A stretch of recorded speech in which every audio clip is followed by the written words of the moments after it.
Hi, everyone, and welcome to El Camino People, the podcast. Today, we are talking with a dear friend. And one of the funny things is we met talking about beer. I was checking our Instagram messages, and the first time we were talking about different IPAs. How are you doing today, Michelle? I'm doing great. How are you? Great. Finally, the Camino's open. It seems like we are almost. When I'm asking about the year, I don't know if it's 2020, 2021. I'm like, it's something so weird about this time lately but it's finally summer. May is here in Spain.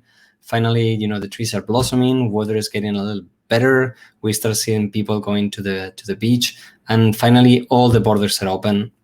According to the new regulations. So, ready to walk the Camino, ready to start receiving people in Pamplona and so in my beautiful town. So, and what about you? How are things going over there? Things are going great here. We just are about to have everything open and no masks anymore. Wow. So yeah, and full capacity. So Red That's Rock incredible. is supposed to be opening at full capacity and everything. So yeah, it's exciting. What about personal contact with people? It's still, the handshake. That's one of the things that I was wondering. When are we gonna go back to shake hands in March or to give a hug to someone else? Yeah, I think for us, what I just read is that giving the peace in mass, we're finally going to start doing that, but not with touching. So it's just acknowledging people with like right now. Yeah, in Spain it's just your own family, bow your head or whatever way or that's it. Yeah, I think for a little longer we still have to take measures, and that's what we say to the pilgrims. COVID is still almost gone, but it's still there, so we need to still fight a little bit and follow the rules. So good times to be alive. But pilgrims are coming. We saw today many pictures of pilgrims arriving to Santiago, pilgrims in St. John, pilgrims in Roncesvalles, and that's the most beautiful sightsee that we can see, and pilgrims crossing in Pamplona. The albergues are finally getting open little by little, so I guess the Camino is back to open. Never was closed, but finally open. Finally. So, we always start with the questionnaire, the 1 minute pilgrim questionnaire. So remember, we have a little kind of sentence starters. Everything is Camino related, and the whole idea is an icebreaker to start the interview. And whatever comes to your mind, don't overthink it. Just go for it. Are you ready? Totally ready. Your first Camino. My first Camino. Amazing, life-changing, healing, transforming. One city. Santiago. One meal. Oh, my chicken dinner. A song. Chicken dinner. A song, Ripple, the Grateful Dead. Stage on the way. Stage on the way. Oh, shoot. I didn't really follow stages a whole lot. A happy moment. Oh, the fireworks in Santiago. Canteen or Camelback? I just carried a little water bottle. I'd go into bars and buy a water. Coffee with milk or espresso? Café con leche. Omelette with or without onions? Oh, I like the onions. But a beer? A beer? See? Muxia or Fisterra? Finisterre. Okay, well done. I didn't go to Muxia. You didn't go to Muxia? No, I was saving it for another Camino. I always say that, for me, and I know I repeat myself many, many times because I always say the same. Fisterra is the place where you finish with your body, and Muxia is the place where you finish with your soul. It's so magical, the place over there, the Virgen de la Barca, the little chapel at the end of it's just beautiful. But both have something different. I love Finisterre too. It's just a great place, and it's the lighthouse. But my first time over there, everything was cloudy, foggy. So I remember it was just, this is the end of the world as we know it. I'm like... I'm sorry for you. I had somebody buy me a glass of champagne, so it was amazing. Wow. Okay. Yeah, he and his wife. It was very nice. Yeah, I went back the next day. I stayed a night over there, so I went back the next day, and it was beautiful. But again, it's the Camino. Sometimes the Camino provides in ways that we sometimes we don't understand. But I went back, and now every time I have, I finish my Camino, I always go to Fisterra or to Muxia. But Muxia always has that little place in my heart. Oh, that's good. That gives me something to look forward to. It is an incredible place. So tell us a little bit. We always start the interview saying, how, did you find out about the Camino? What was the first time you heard the calling of the Camino? The first time I heard about the Camino, we had an order of Spanish priests come to our church in the US. Hmm. And so we had one of the priests over for dinner. And I mean, I had checked out books from the library about Spain because it was so foreign to me. I'm like, Spain, I never even thought of Spain, like who talks about Spain? But so anyway, so we were having dinner and he mentioned the Camino and I was like, oh, what do that? Like, I just couldn't even like get my head around it. And then probably a few years later, the movie The Way did come out and I watched it. I was like, oh my gosh, I have to walk the Camino. Like, I have to like walk the Camino. And I couldn't imagine how that would happen with my life being the way it was. I had 7 children and I was a very, very busy homeschooling stay-at-home mom. So me walking the Camino, didn't ever think that would happen. But that was the first time was the Spanish priest gave me the idea. And then I always had this like crazy, weird desire to like run an albergue. I'm like, oh, we could do a farm to table sort of thing. And we could like, it'd be the gift of hospitality. And that hasn't come to fruition yet. But I won't hold my breath, You will be surprised how many people ask me, and I have a couple of friends that from the States and from, the UK or South Africa or Australia that are looking to move to Spain and start a little albergue or, a rural house on Airbnb or something. It's one of the things that life here is much cheaper. It is. And retirement here is not a bad place. And if you love the Camino, and right now they're going to be, so there's place, and there's so many new caminos opening that there is a whole, whole country. Right now, it's not just the Frances, but who knows? Who knows? I'm open. And maybe, you can also be a hospitalera voluntaria for a couple of weeks. Yeah, that would be amazing. I would love to. That's a good tryout. Even this summer, I would be open to it, Yeah. I don't know if the donativos are. This year, the donativos are going to be, most of them are going to be closed due to, putting someone that is a volunteer. But some of them are going to be opening with, small crews from people from Spain and things like that. There's even some new albergues opening. There's one opening in Canfranc, it's in the Camino Aragonés, in the Aragonés way in the French. But most of them, they're not going to be as they used to be. But I think as we get closer to next year and being a double Sacobeo next year, the things like are looking so will be back to normal. So you just, you need to apply to do the training because you need to do some training with for be a volunteer. But then, and the beauty of being a hospitalier is like, you don't know what's going to happen. You apply, you say to them, I would like to be here and here, but then they decide where to put you. So it's on my list here, but it's always walk the Camino or be hospitalero. Yeah, very good. Hard decision, but so finally one day you decided to do the Camino and you arrived into Spain. You spent a couple of days in Madrid and then you traveled to Pamplona. Why starting to Pamplona? Why the Camino Frances? I guess the Camino Frances was the movie, the way and everything, but why Pamplona and not Saint Jean? So I guess probably 2 reasons went through my mind. One, I really feel like I started my Camino in Madrid. Because that's where I got my credentials. And it's funny because you really went to I was reading your blog and you went to the Church of Santiago in Madrid. And for many people, they don't know there is it's not a new Camino, but it's getting more knowledge right now. The Camino de Invierno that goes from Madrid to Santiago.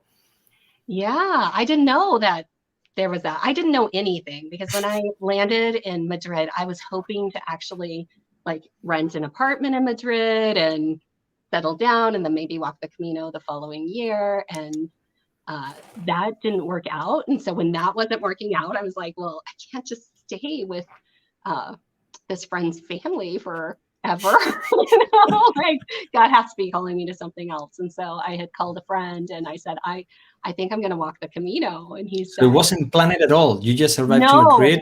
No, I had thrown a pair of hiking shoes in my suitcase, but I had this enormous, heavy suitcase, like all of my clothing, right? And just threw in those hiking shoes and wasn't planning on walking the Camino at that point at all. And when I talked to my friend, he said, that's exactly what you should do. And for me, it was just confirmation. And then he gave me like some really beautiful words and they were so mysterious to me. I'm like, what do you mean? Like, let the Camino flow through me. Like, this crazy Spaniard. And he's actually the Spaniard who was at my dinner table, who first gave me the whole idea of the Camino in the first place. So, yeah, so I was like, okay, I guess I'm buying a train ticket. And so I had this feeling like, no, I want to start my Camino in Spain. Like, I just have this connection to Spain now that is almost unexplainable. And it's not just the Camino, like Zaragoza is incredibly special to me. Really? I studied there. I went to college in Zaragoza.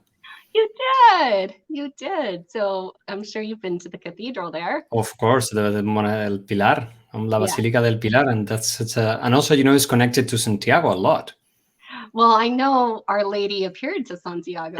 Yeah. I mean, so like the connections of there's a huge connection between the Lady of El Pilar with Santiago. Yeah. Yeah. Well, and then with Christopher Columbus in America and the New World and the missions. And yeah, I mean, it's all that's why American Peregrina.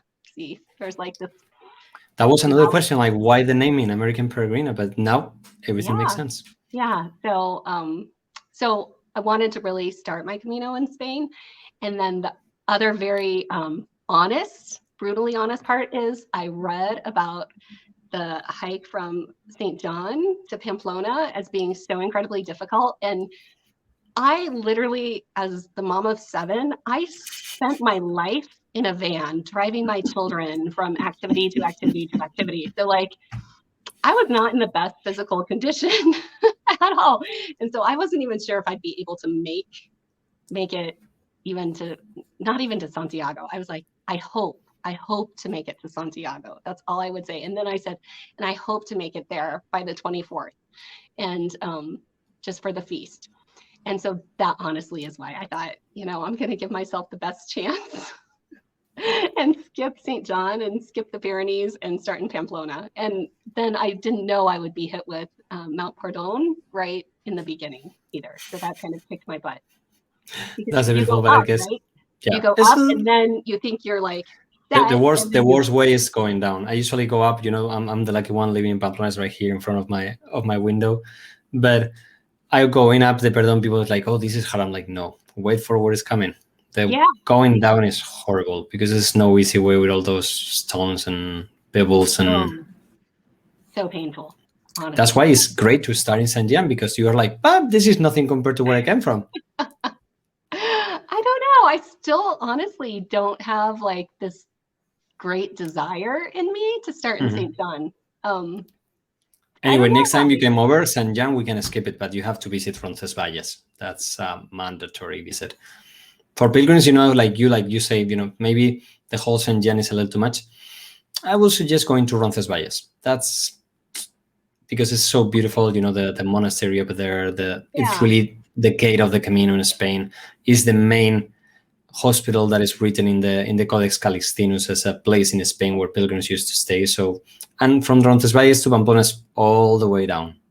Well, I think I could physically handle it now because really it kind of, my lifestyle changed after the Camino. It's like, I just walked 500 miles. I can just keep on walking for the rest of my life, right?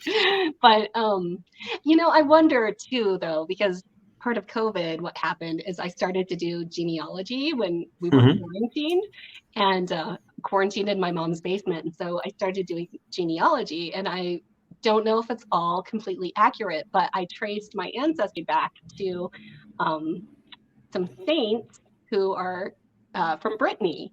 And one actually, I think built a monastery on the Camino, but it would have been coming down from Brittany. From the Camino Inglés, St. John. So that could be why, it could just be, in my DNA.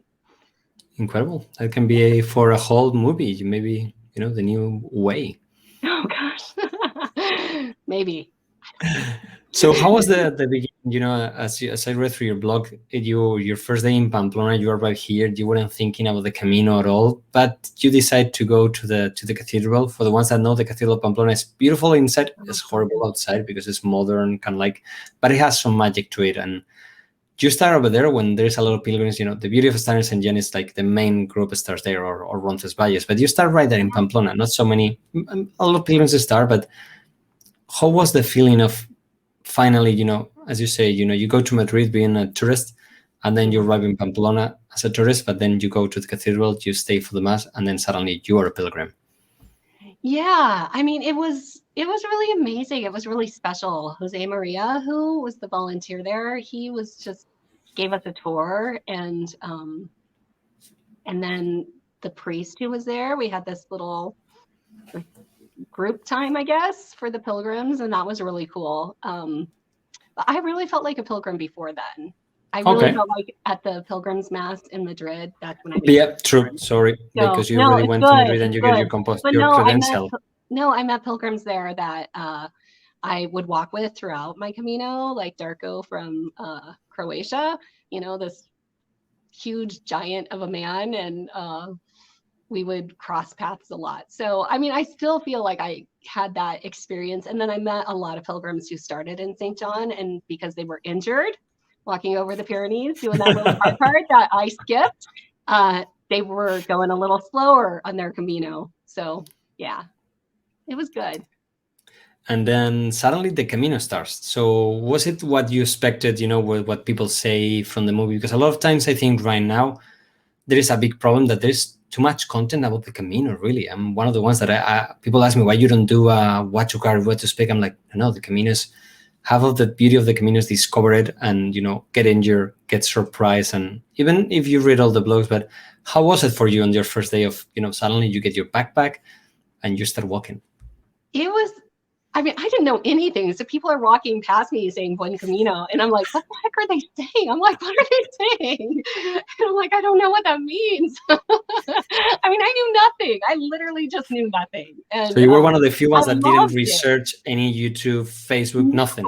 No, I didn't, my priest friend said, let the Camino flow through you. And he said, let your mind wander, which is actually like the opposite of what my spiritual director is always telling me, And so, I mean, really, I was totally open, like to whatever the way had for me. And I was just like, this mystery is here. Let the Camino flow through me. It's this dirt path. And there's these pilgrims and they're saying, what are they saying? I don't even know. So, I mean, my first day was amazing. I met a woman, excuse me, from Seattle. And so we walked a bit together and I met a lot of Americans, honestly. And then at the first albergue, they were so nice and gracious. They had a swimming pool and we had dinner and there were a ton of Germans there. And they let me pick these cherry-like fruits. And so, I mean, and I met this great American woman who like really, we connected in a really deep level. And I knew that I was supposed to meet her just for what I had been going through. And she was walking with her daughter and her son. And so, I mean, really, it was just everything came together. And I'm thankful I didn't know anything, to be perfectly honest, because really, I feel like the Camino unfolded for me and surprised me, but I didn't have any expectation either. And I was dealing with some really heavy stuff. And so it was just good. Like here I was, and now I can focus. All I have to do is get up, throw on my pack, put on my shoes and walk. And whatever comes next, comes next. So no, my first day was great. I was in pain, like so much pain, but it was good. So what would you say, for people that are listening to us that they are like, oh, I'm going to walk the Camino, I'm same situation, I'm thinking about planning. What will be, okay, where you say, plan a little bit, train a little bit. Will you do something different or would you do everything the same way? Well, I'm doing it differently now because now I'm planning. And so, I mean, it's really fun being able to order Prana pants and be like, oh, I'm going to look so cute, right? We will talk about the issue with your clothing and the Camino de Santiago. I know. I lose all my clothes. So right now, that's my dilemma. I'm like, am I packing too much? And I keep telling myself, no, you're going to lose Always. it. So You always like, package too much. gonna lose it. I'm on a point in my life that even when I'm backpacking or anything, I always carry too much stuff. The next time I'm backpacking, I don't know, my next Camino, I think I'm gonna be going it with just one t-shirt and one set of shorts. I don't think I'm You gonna need more carry than in. that. You need more than that. I mean, really, because like we don't want you wearing a pilgrim shell. We Oh, want come you to on. have That something to picture change was into. beautiful. People hated that picture on Instagram. It was funny. You know that because of that picture, a lot of people unfollow me. But you I know the think, funny yeah, thing, I can know that it's a lot of some people that if you read the story, some people don't think. But you know what is the funniest thing with that picture? I have a friend that he's a priest in Rome. He works in the Vatican, and he okay. was the first one laughing about that picture Was and he? saying, and he was like, "That's so blessed. That's so beautiful. There's nothing wrong in that." So when people Yeah, complain, some people send me messages. I'm like, if a priest that works in the Vatican can laugh about it and can see the beautiful side and how this picture has a meaning, I'm like, if you don't want to follow me, I don't have nothing to tell you. But I agree with you. There's some tools, and one of the things that I learned is the technical clothing. As I go to the Camino, I start to wear more technical clothing. More better right. quality shorts or t-shirts because they dry faster, they Yeah, work better with and you learn. I always say, there's no one rule fits all for the Camino. I You know. need to learn your Yeah, sneakers, what your trainers, what your backpack. Don't trust anything that's one. There's people that yeah, walk with boots, they do amazingly. There's people that walk barefoot and it works. You need yeah. to find what has worked for you. Yeah, I wouldn't change anything about my first Mhm. Camino. Nothing. I mean, my Camino was how my Camino was supposed to be, and so I wouldn't change anything. Mhm. And what do you remember the best days of your Camino, the best cities, the best moments? What were the best memories you Oh have? gosh, the best memories I have. Um, I mean, really, I think uh, meeting the people I met was amazing. Really amazing. But I think for me, the best part, like I'm the walker, the pilgrim who's like, okay, let's chat, right? And I'll even eavesdrop and like jump into your conversation. But don't feel like you have to walk with me because I really walk slow and I have asthma. So when I'm walking up, I'm like huffing and puffing and I really don't want you with me. And so, I mean, for me, like really the healing that took place on the Camino for me was really the best part. And then, honest to goodness, probably being in Santiago and seeing pilgrims I hadn't seen for a while and like reuniting with them and connecting with them and celebrating with them. And um, yeah, I think the personal connections are really um, the most fun. And honest to goodness, my life did a 180. So this was totally new for me. Like 180, that was my life. Mhm. So Camino was like, I mean, I remember being in Pamplona and needing to eat dinner. And I'm like, okay, I'm going to have to go into a bar by myself. And I don't speak Spanish. And how am I going to do that?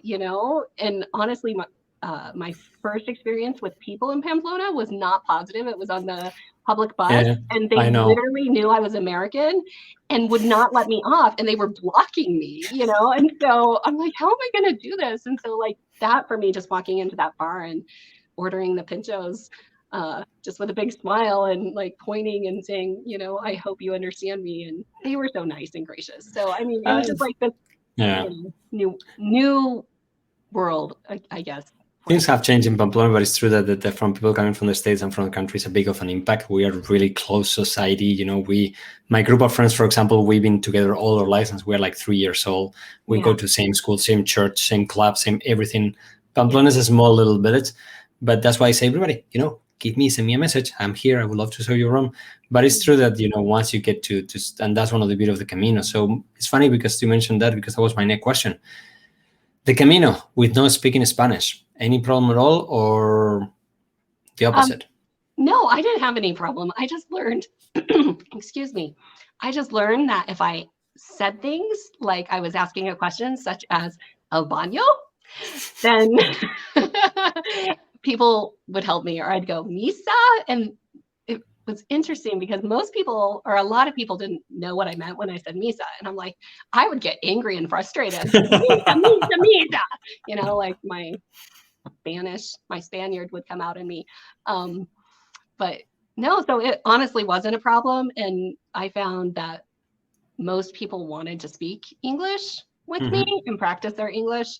And honestly, I was fine with that. Did my Spanish improve?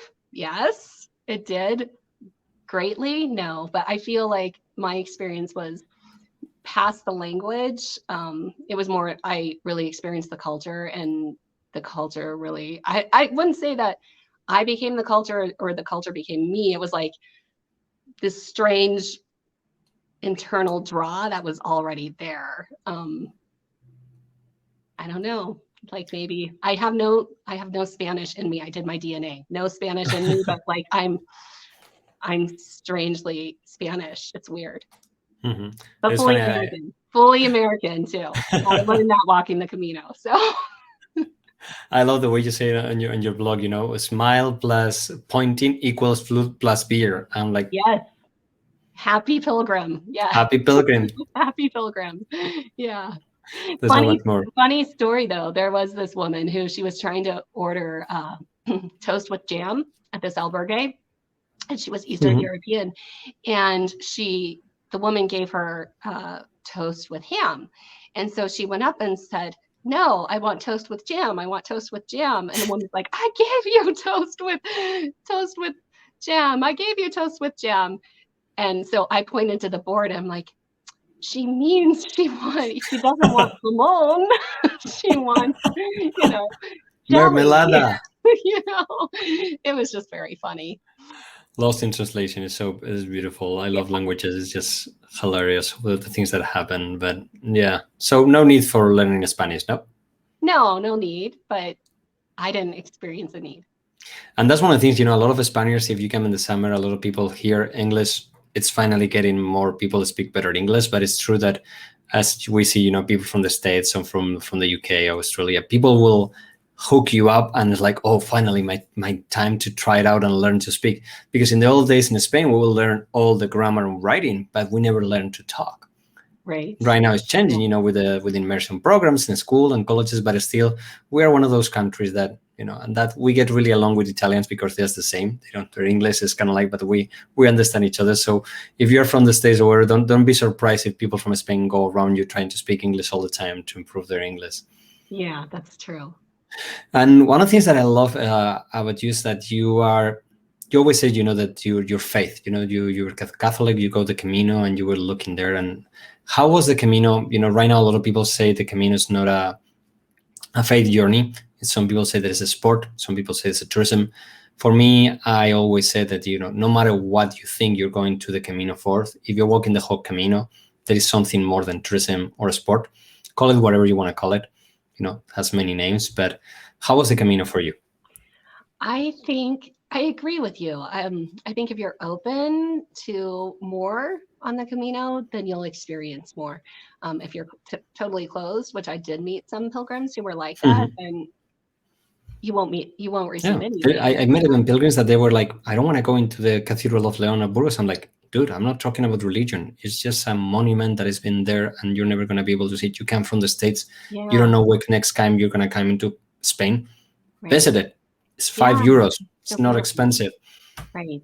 Yeah, it's so beautiful. I think one of the great things for me in walking the Camino was I'm a convert to Catholicism, so I've Mm-hmm. been Catholic probably, I don't 18 years. Oh, didn't know Um, that. yeah, and I very much lived in what I would say was a Catholic bubble. All of my friends were Catholic. We all were homeschooling moms. We all had large families. We politically were all on the same page. Yeah. And so for me, walking the Camino brought me back to a time when prior to that conversion and prior to having all this theology Mm-hmm. in my mind and really connecting with people who weren't Catholic, who weren't Christian, literally had never picked up a Bible, heard a gospel, heard a Bible story, they weren't baptized, they were European, and that Mm-hmm. wasn't their culture. And I could see the spirit in them. I could see God working in them as they were walking the Camino. And so for me, it was I was like, okay, I gotta get my head around this. Like, not in a bad way, not in a, like, Yeah. it was like, I already knew this. Like, I knew this prior to immersing myself in a bubble, right? Mhm. And so getting out of that bubble and being able to like really come to understand the gospel and understand like Jesus didn't come for the righteous, he came for the sinners, and of which I am, and that his love for them is so great that it can break through any theological ideas, even if it was Mhm. Thomas Aquinas who, you know, hammered those out for us. And not to say those aren't true, but Mhm. you know, like Thomas Aquinas also said, you know, yeah, people who aren't Catholic really can be saved as long as they're not purposely rejecting, as long as they're open and they're seeking. And that's what I found on the Camino, where so many people who were just seeking. Um, and it was beautiful, really beautiful. Yeah, I think one of the best parts of the Camino, I remember I met a couple of Germans, they weren't Catholic or anything, but we were one day, and there was this big mass in the village, and also there was a summer camp, so all the kids from the summer camp go to the mass, and it was one of the longest masses. Here in Spain, usually a mass goes from half an hour to 45 minutes, so nothing close to an American mass. So that day was kind of like 1 hour longer, and these guys were like, "Hey, Jose, we want to go to mass, but we are not Catholic. Is that okay?" I'm like, "Of course." It's Yeah. more than okay. I'm like, "But we don't speak Spanish. Like, would you mind translating for us?" I'm like, "Of course." And they went there and they experienced. So that's why I tell everyone, in the Camino, experience everything. That doesn't mean that you have to, embrace it. But if I go to, Asia, I will try to go to Buddhist temple. I will try it because it's also history, it's culture, and the Camino is also part. Yeah. And I always talk with many people that say, churches have something in them. Call it whatever you Yeah. faith it is, but and one of the things, if you are searching, as you say, seeking in a Febrero, you will find Father Paco, and it's one of those persons that and there's something there. Yeah. So if you're going to the Camino, I would say there's always something more. So open yourself to the unknown. Right. Mhm. Yeah, I agree. So how was the arrival into Santiago? Always, people, and that's lately in my latest podcast is funny because usually we see the arrival into Santiago like Cinderella or like the Beauty and the Beast, the beautiful Disney and movie, and a lot of people for them is some is not so a beautiful movie. What happened in your case? How was Oh, the for my arrival? case, I mean, it was hard because I got into Santiago and all of a sudden there were all these little churches like before I got to the cathedral, right? And so Mhm. I want to go into those churches. I'm like, and that was my Camino, like really going into every church. But I kept focused and I just kept walking. But honestly, like I felt like this champion, right? Like, oh my, and I was amazed that God got me there. Like, really, it was his grace that got me there, that these feet made it to Santiago. And so, yeah, so I got there and I remember getting to the cathedral, and you don't get to the front doors, right? As you walk in, you get to like those side doors, Mhm. and there were barricades there, and there was a security guard. And I'm like, but can I just kiss the door? Can I just kiss this door? Like I'm here, can I just kiss it? And he was very nice and let me kiss the door. But no, so it really, for me, it was like so majestic and Okay. amazing and wonderful.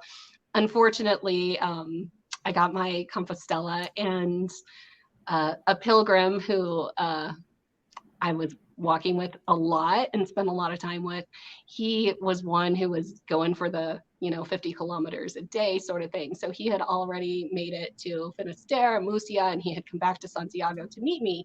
And so I got my Compostela and I come out, and I mean, I was emotional. Like it was like Yeah. this very quiet, peaceful, contentment, that brought tears to my eyes. And so I walk out and I'm just like, immersed in this grace. And I meet him, and we were going to go to lunch together, and he opened his mouth. How sad is that, right? Like, should have kept the silence. But he said, I just can't believe like all these pilgrims coming out of here with all these tears and everything in their eyes. And I said, you know what? I'm going to keep on walking. You can stay here and I'm going to keep on walking, and I'm going to go get myself a really nice meal, and I'm going to go back to my albergue. And for me, that was really a freeing thing for me to be able to like Mhm. have that boundary and say, you know what, like I've walked with you I've been kind to you. We've shared a few beers together, but enough is enough. And like, you're not what I need in my life. That was huge. So it was just like this moment of freedom, just with the stuff I had been working through.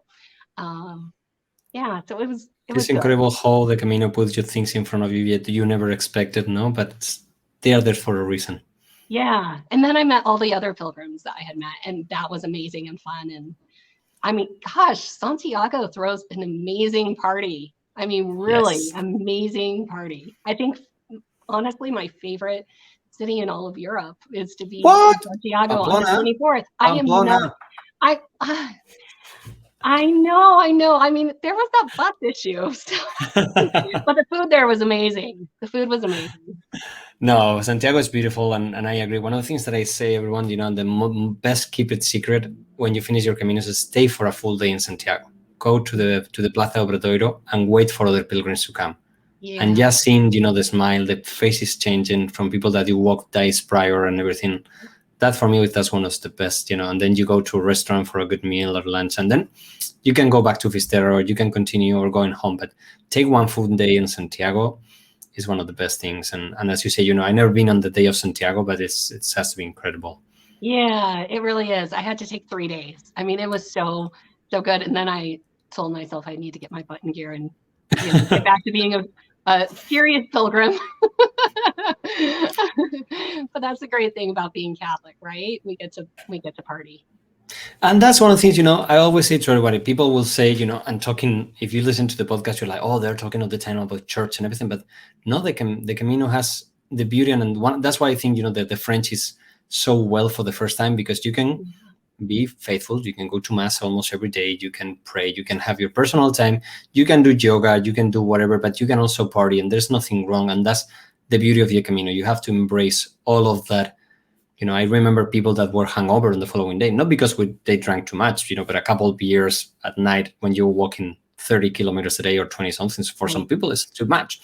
But the next day, the Camino will hit you with a hangover, and you're like, okay, I'm not going to do it again.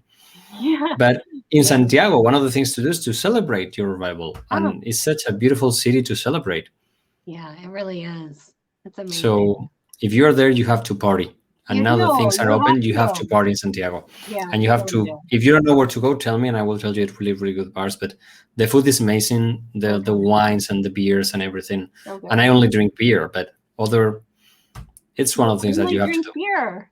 Yep, that's my only drinks beer. Yep. No, people, my friends drink everything. I'm like, but I'm not really into alcohol. I'm like, I drink pacharan, that is kind of like a liquor. Okay, here from the Pyrenees, from the north of Spain. But other than that, I'm like, I don't drink gin and tonics or anything, beer. Okay. But you have to celebrate in the Camino. And also we have so many different traditions. I remember in Spain, we have a glass bottle. It's called porron. It's like a triangle shape. Okay. And it has a little hole. And you have to drink like this and throw it into your mouth. So we were in Gragnon, and it was us and a bunch of Germans, Japanese, Americans, and it's really hard to drink because you're supposed to be, as the water falls, or the beer, in this case was beer, you have to be drinking all the time. So people were like, slapping all the t-shirts and everything, and it's pretty fun. And we have the bota, so those traditions are fun. If you don't drink alcohol, don't do it, but it is part of for culture in Spain to go to bars, the pinchos, the tapas. Yeah. Oh, I love it. I love all of it. So you finish your Camino, you go to Finisterre, but then suddenly your Camino keeps on going. It does keep on going. Yeah. So that priest, he said, if you can, Michelle, try to go to the end of the world. And I'm literally listening to him on the phone going, the end of the world. Like, this doesn't make sense to me. But yeah, so I went to the end of the world. And my Camino was about forgiveness. And I mean, it was some pretty hardcore forgiveness. And so I realized that, it wasn't done. Like, I still had some forgiveness too, some anger really to let go of. And so from there, I went to, where did I go next? I went to Portugal, so Fatima, and that was amazing. Did you go walking to Fatima or by train or by bus? No. By this time, I was like my blisters, Jose, were so bad because the pair of hiking boots I threw in my suitcase, I bought on clearance. They were Asalos, but I bought them on clearance. And so I probably like rationalized going down a size. So my shoes were so bad and my feet were And then so you bad. tried to get new ones in the Camino, but they were too expensive. No, I did. I shelled out that money. I mean, really, it was like the first time I was completely in charge of my own money. You know, I got married when I was 20 and like, you know, now I'm in my 40s. And so, no, I shelled out that money. I was like, oh my gosh, I need these shoes. But funny thing, I just bought new shoes for my next Camino. And I thought these are going to work. My big toe, I thought had 2 more months before it would be completely healed. I mean, that's how injured my feet were. Wow. And I took out those new trail runners and re-injured that toe from my first Camino. So I just had to go buy new boots in addition to the trail runners I bought. But yeah, so my feet were in bad shape. So no, I did not walk to Fatima. I took a bus. I had met a priest pilgrim, and so he kind of hooked me up in telling me where I could stay. And so when I went to Fatima, though, it was like completely no phone calls ahead of time. It was completely like just living in the moment, living in the present, and showed up at the place where really religious usually stay when they go to Fatima with my backpack on my back and said, do you have a bed for me?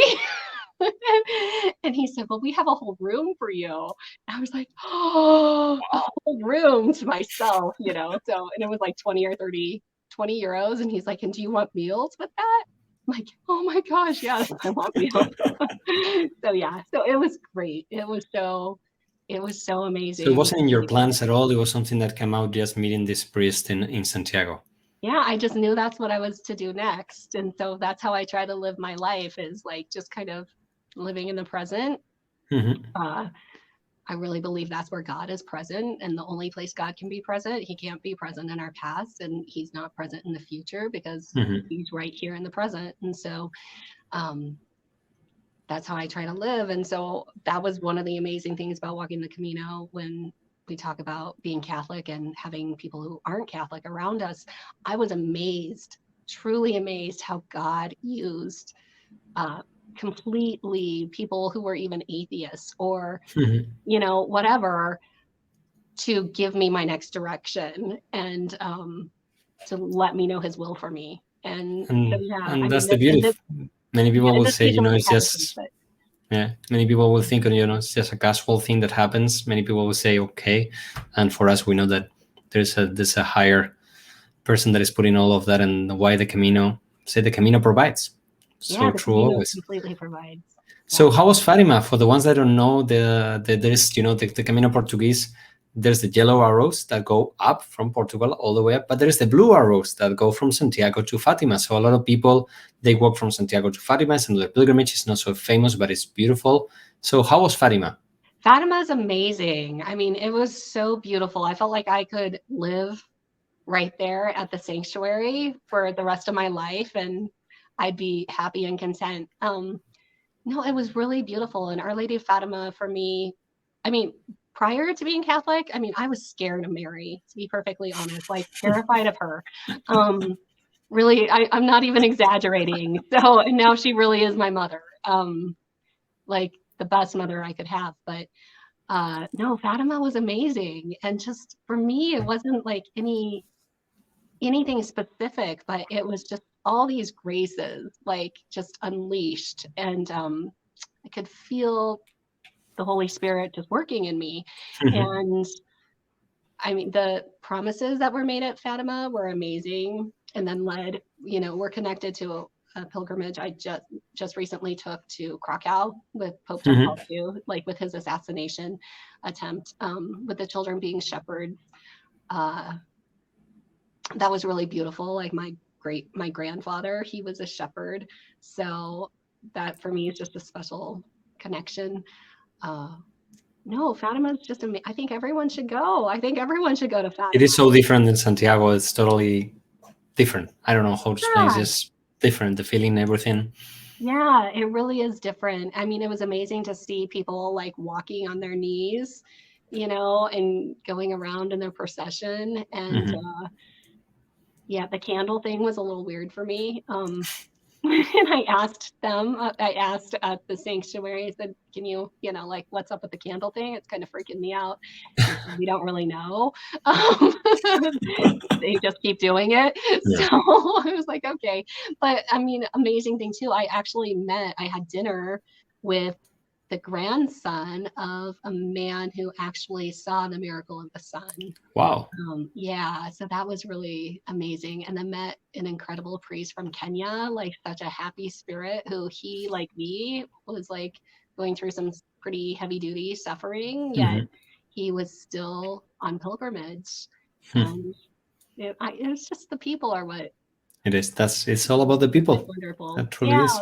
really. But your Camino didn't finish in Fatima either. Also, you continue walking. Well, at this point, I no longer am really walking. I mean, I walked, and so Walking. yeah, you walk. But yeah, I kept on, kept on pilgrimaging, I guess. Yeah, so I went to Lourdes next because I still knew there was work to be done in me. Mhm. So I headed to Lourdes, and I was there on the Feast of the Assumption, which is a Wow. national holiday in France. And for an American, that's like so different to like. And even for France, it being such a country that is not religious, still they keep that day as a holiday. Yeah, it was beautiful. It was amazing. I didn't It was amazing too to see the other pilgrims there and the care and love that people were giving to them was Hmm. so beautiful. You would just see people who were in wheelchairs and had serious disabilities Yeah, that's the big difference with Santiago. People for the people that don't know, Lourdes is a place with all the people that are sick, and it'll go yeah, for to heal. yeah, So for there's some days miracles. that you may find thousands of people in beds, wheelchairs, any kind of. Yeah. It's just so different but beautiful, and also part of the Camino de Santiago. A lot of pilgrims come from Lourdes, from France. So. Yeah, I got my pilgrim stamp in Lourdes, so that was really exciting for me. Um, and in Lourdes, my pilgrimage of forgiveness actually was complete. Shoot, I feel like teary-eyed about it. Yeah, so I was there on a pretty significant day in my life and an anniversary. And for me, having gone through what I went through, my spiritual directors would say, Michelle, you have to forgive. You have to forgive. You Mhm. have to forgive. Um, and so for me, the sign of me being able to forgive was actually being able to pray for this person who had uh, hurt me so incredibly deeply and changed my life so dramatically. Um, and so in Lourdes, I actually was able to light a candle for this person. Um, Even though on that day, that person was still, kind of unleashing his hatred. Um, but yeah, so I was able to light a candle and I was able to go to confession, which you wouldn't think it would be hard. As an American, I wouldn't think it'd be hard to go to confession because there's all these different languages, right? And are there any English speaking priests there? They do not claim to speak English, I'm telling you. So what you have to do if you're an American and you're at one of these places like Lourdes or Fatima and you need to go to confession, or you want to because you want the graces, you have to go knock on the door and you have to enter the confessional and you have to say, "Excuse me, Father, do you speak English?" And he'll probably answer you in English, and then That happened to me, but and then happened in Tessé. Tessé is a ecumenical community in France where people from all over, but it's run by a Catholic, and it's in one of those places that you have to visit. But I went there and I asked them, they didn't have priests that confess in English or in Spanish, so they say, doesn't matter, you can go to any one of them. The one that needs to listen is listening. So that's what they Yeah. told me. Yeah. So I was able to go into confession and the priest heard my confession. And once again, like just, uh, you know, my Father in heaven just gave me validation in what, like, even in my penance, right? Like, it was so light and so easy that it just really confirmed for me, like, that my pilgrimage really was complete. My pilgrimage of forgiveness was complete, and it was good. And just speaking of confession, one of like the highlights of my pilgrimage of the Camino was in Santiago. It was raining on the 25th, and I had met this group of well, there were a couple focus missionaries from my state with this group of Americans. And so when I got to Santiago, I really wanted to go to confession, and it's raining, and I ran into this priest, Father Jordan, this American from, I think, Washington, and said, "Father, can you hear my confession?" And so he said yes. So I got to confess outside of the cathedral in Santiago while it's raining, to this American priest. And he was so incredibly gracious and so loving and kind that it was just like this abundance of love and grace given to me. So that was probably really one of my biggest highlights, even though I don't always remember it first. But then your Camino, so I would say the Camino starts, as you say, whenever you start thinking, in your case, Madrid or prior to that. And the Camino, I always say, it never ends in Santiago. It never ends in Finisterre. In your case, your Camino, how beautiful, what a beautiful story finishes in Lourdes. But then you keep on going. I did. I seriously missed I'm like, Camino. this is I will walk 500 miles, and like, were you singing to yourself that song, or? No. I mean, I should have been, but no, I was like literally just, I had gone to Barcelona, and I felt like my pilgrimage was kind of done, right? But did you went in Barcelona to the big the monastery? Oh no, I didn't get to go to that monastery. Because that's another Camino. From Montserrat, from the Lady de Montserrat. I didn't know that. I just thought I would save it for another time because I've always wanted to go there. But yeah, so yeah, I literally, Jose, was pining for the Camino, like had such like this yearning and longing and desire for the Camino to be under my feet. Like literally, I missed it. I was aching for it. And so that's when I knew after Lourdes that I would start the Del Norte. And so I just got on a train and went to southern France. I went as far as that train would take me. I got off the train. I'm like, oh, shoot. Like, I think I almost started crying. I'm like, I'm so crazy. Like, what am I doing? What am I supposed to do? Because there was nothing there. I thought I would get off and there'd be something there. But no, I was in this little residential neighborhood and had no idea which direction to go. And Google Maps was being a pain. And finally, I asked some people. They pointed me in the right direction, and they said, if you just walk straight down this way, you'll come to water. And then if you just walk all the way around, you'll get to Santiago. Yeah. So I was like, okay, let's do it. Had some great food there, and then started walking and made it to Irún and started my Del Norte Camino. So you go from being a pilgrim just full of, I'm not going to go the St. John because it's hard, to walking one of the hardest Caminos. Yeah, I guess so. I mean, I guess so. And there were issues. I mean, there were times where I had to take a bus. I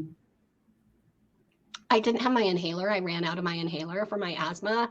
And I listened to other pilgrims, and they're like, oh gosh, this next stage is like a killer.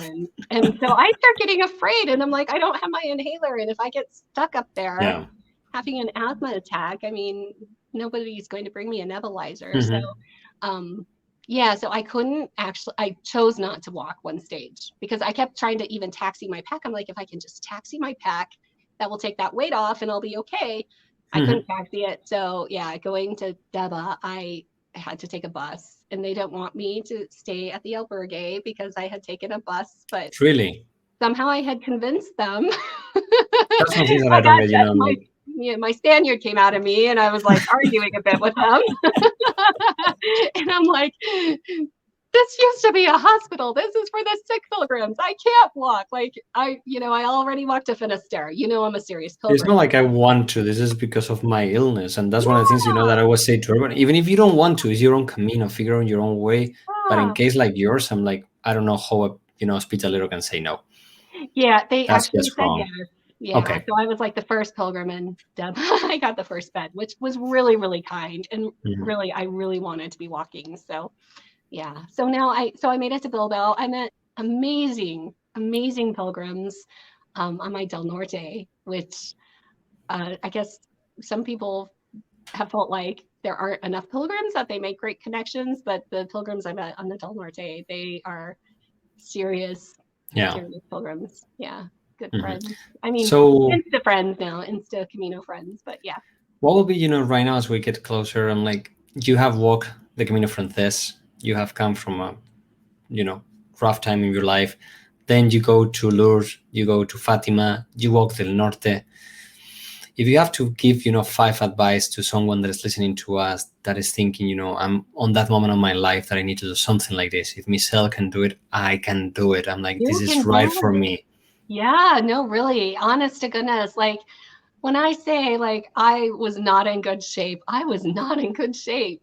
And no, honest to goodness, I didn't rely on myself though. So I do think that you can do it. I think anybody can do it if you don't rely on yourself. If you rely on the Camino to give you the graces, you can do it. I couldn't have done it on my own. I mean, I just know that, but like having finished it, I know my part of it. Like I know my strength, and Mhm. I like totally embrace that I'm a strong woman.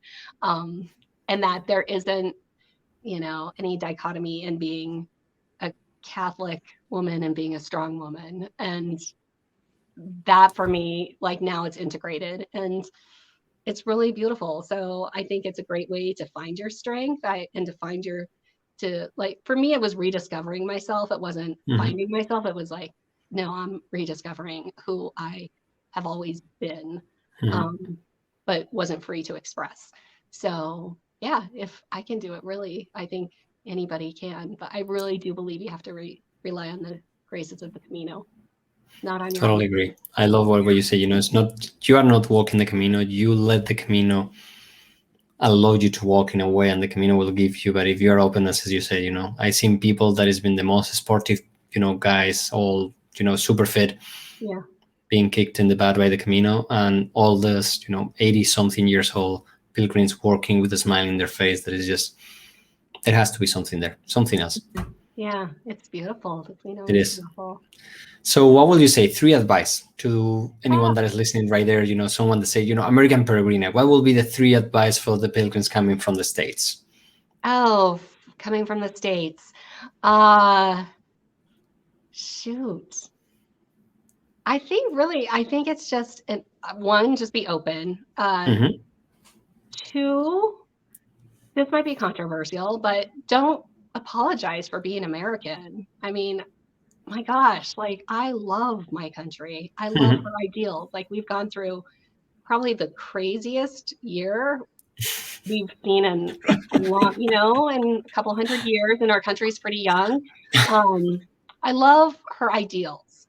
And I say that in a place of not having her live up to her ideals in my personal life. Hmm. Um, don't apologize for being American and be yourself, but also be gracious, of course. Um, and what else? I don't know. I don't know what else Medically, to and you say were on talking that. about your asthma. Like, was it easy to find? A lot of people ask me. I know friends that they're diabetic, and I know it's tough in Spain to find some stuff Oh if you don't yeah. have the correct. So for you, being. Yeah. The pharmacies tried to help me as best as they could, but my prescription wasn't something that they actually had that right dosage for. Hmm. So they couldn't give me anything. So yeah, so my next Camino, I'm bringing 2 inhalers. I'm bringing a lot of stuff with me, where the last Camino I bought almost everything in Spain. Um, and I'm just doing that honestly for my comfort level. And if I don't know, that's why I'm doing it. But don't let anything stop you from Hmm. going. Don't let anything stop you. I love what you said at the beginning, be proud of who you are. And this goes for Americans, for anyone. Be proud of who you are, because the beauty of the Camino is just getting mixed with other people. You will have arguments, but everybody's so open. And I think the Camino is the best forum that this world has to keep walking, forward. There's things that you're not going to agree with some others. There's things that you're going to agree in politics, in religion, or anything. Right. But I never seen a fight in the Camino. I seen the most, beautiful talks with beer, with guitars, with anything, making discussions that, as you say, some things that you may agree or may not agree with the Constitution or whatever. Here in Spain, people don't get pissed in the Camino. People are so open. People are so welcoming. That is just be free to be yourself and open yourself to others, because that's also part of the Camino, embracing others. And when you start, you're one person, and when you finish, there's going to be part of all those pilgrims that walk with you and you. So if you're not yourself, you're just not being good for the rest. Yeah. And it's so true that, as you were talking, I just was thinking about all the pilgrims I had met, those who I'm not in touch with anymore. Like, they really become a part of you.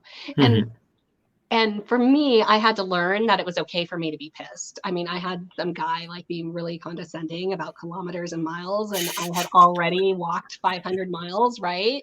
And so I'm like, I don't need your help. I don't need your advice. And you just keep on talking to me. And I mean, I think I might have dropped the F-bomb walking the Camino. You can say this is a plus 18. And that's what it is. A lot of people, they are afraid. I'm like, sometimes in the Camino, you just have to say, I'm sorry, I don't want to walk with you. It's nothing wrong. I just don't feel that connection. I don't know. It's usually weird, because usually you get surrounded by people that are kind of like on your area, or that really, I don't know. There's some kind of like magical force that grants people that are more in your thinking, that I can remember maybe one or twice that I met someone that I didn't fit with. But other than that, feel free, as you say, if you have to drop the F-bomb, do it. It's your Camino. Don't let others run it. I never walked faster on that Camino. Or just try to find someone and you get hooked. It's like, let's talk about whatever. Yeah. But feel free. There's always someone in the Camino that is trying to push their Camino on others. And that's the worst part of the Camino. Yeah. But I mean, really, the joys of the Camino outweigh all the negatives by far. So yeah. So final, when are you coming back to continue that Camino? Yeah, so I hope by the end of June. I mean, early July. I'd like to be back in Spain by the end of June. I just have to look at plane tickets and call the airline. So yeah, I mean, soon this summer I will be there. You're ready. Summer. I'm ready. I'm so ready. Yeah, you have my pack is. My pack is packed. You're one of those that have the backpack ready to go close to the kitchen, just reminding you every day that you have to go. Literally, I just have finished up. I mean, it's not all. There's a couple things I have to, throw in there still, but I mean, I got everything in baggies. I know I shouldn't do the plastic thing, but it just makes sense to my mind. But yeah, for me, it's really much comfortable to get one bag and everything. I bought these cloth bags in Amazon.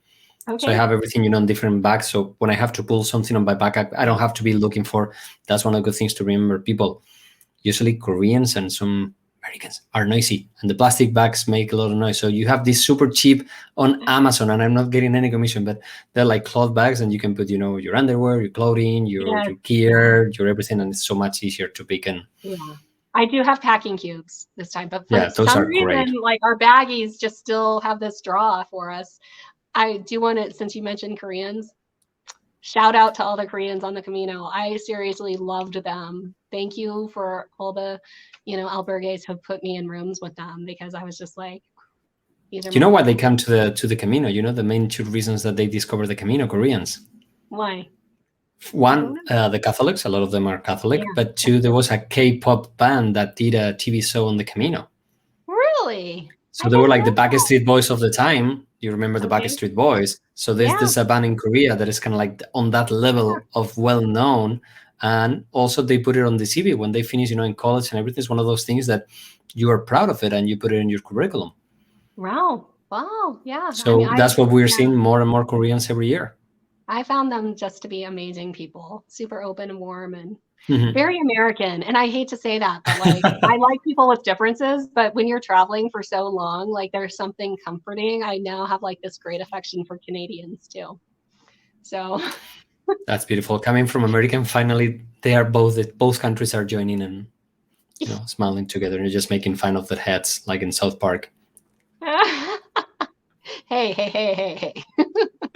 But it's I've true. been in South Park this past summer. We complain about the French, be Spaniards being so close. But again, you always fight with your closest neighbor. Yeah. But the beauty of the community, that doesn't matter your language, whatever. It's just the beauty of everyone there learning from each other. Really true. Anyway, Michelle, thank you so much for your time. Thank you so much Jose. for opening your heart and your experience to all of us. I'm sure that a lot of people are, it's gonna, and that's the beauty of you talk about your Camino and that encourage other people to go and walk and discover their own. And I think that's one of the things that we have as a gift from the Camino and as a gift that we have to pass on into the next people and keep the Camino as beautiful as it is. Let's hope we can meet one day and share one beer over here and walk some Camino together. So as we always say, buen camino, ultraya. Buen camino, ultraya.